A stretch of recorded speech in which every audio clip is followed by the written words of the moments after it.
Hey guys, welcome back to my channel Teck. In this video, I will talk about Google Play Points. The new task to earn Play Points is now available in Google Play Store. Here you can see I am in the Google Play Points page, and here you can see get points for trying new apps and games. And here you can see I got this app and I will get 10 points when I install this application. Okay, and it is saying ends 15th December. Okay, the name of this application is Luna. Okay, let's just collect the point.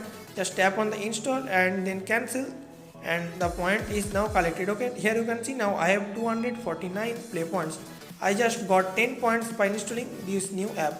Okay, so after watching this video, go to your Google Play Points page and check you got this or not. Okay, and if you got this, please let me know in the comment section, and if you did not got this, also let me know in the comment section below. Okay, so a new task to earn play points is now available in Google Play Store.